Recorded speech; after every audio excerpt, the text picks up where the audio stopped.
Good morning. ഇന്ന് ഞാൻ എല്ലാവരെയും കാണിച്ചു തരാൻ പോകുന്നു ഒട്ടുപാല് അല്ലെ പിണ്ടിപ്പാൽ അല്ലെ ചണ്ടിപ്പാൽ എന്ന് പല സ്ഥലങ്ങളിലും പല പേരുകൾ പറയുന്ന റബ്ബറിൻ്റെ തന്നെ ഒരു പ്രൊഡക്റ്റ് കാണിച്ചു തരാനാണ്.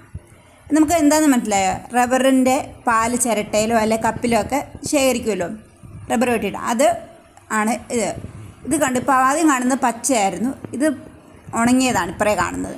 നല്ല ഉണക്കിനാണ് വില കൂടുന്നത്. അപ്പോൾ നമ്മൾ എന്ത് ചെയ്യും? കൈ കിട്ടുന്നതിന് നല്ല രീതിയിൽ ഉണക്കിയെടുക്കും.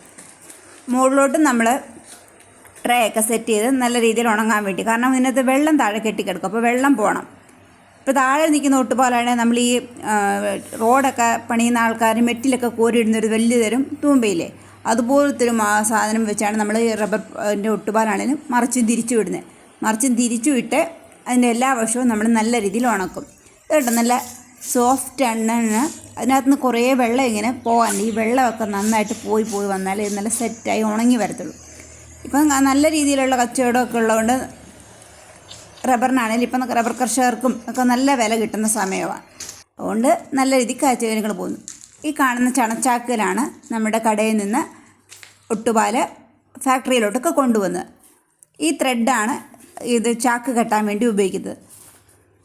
ഒട്ടുപാൽ ഒരിക്കലും പ്ലാസ്റ്റിക് ചാക്കിൽ കെട്ടി കമ്പനിയിലോട്ട് കൊണ്ടുപോകത്തില്ല.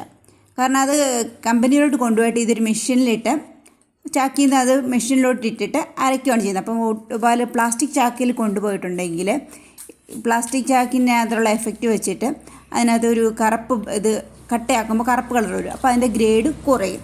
അങ്ങനെ സംഭവിക്കാതിരിക്കാൻ വേണ്ടിയാണ് നമ്മൾ ചണച്ചാക്കിൽ കെട്ടി ഈ ടോയിനിട്ട് കെട്ടി അടിപൊളിയാക്കി കൊണ്ടുവന്നത്. കുറച്ചൊക്കെ കാര്യങ്ങളൊക്കെ മനസ്സിലായെന്ന് വിശ്വസിക്കുന്നു. Thank you.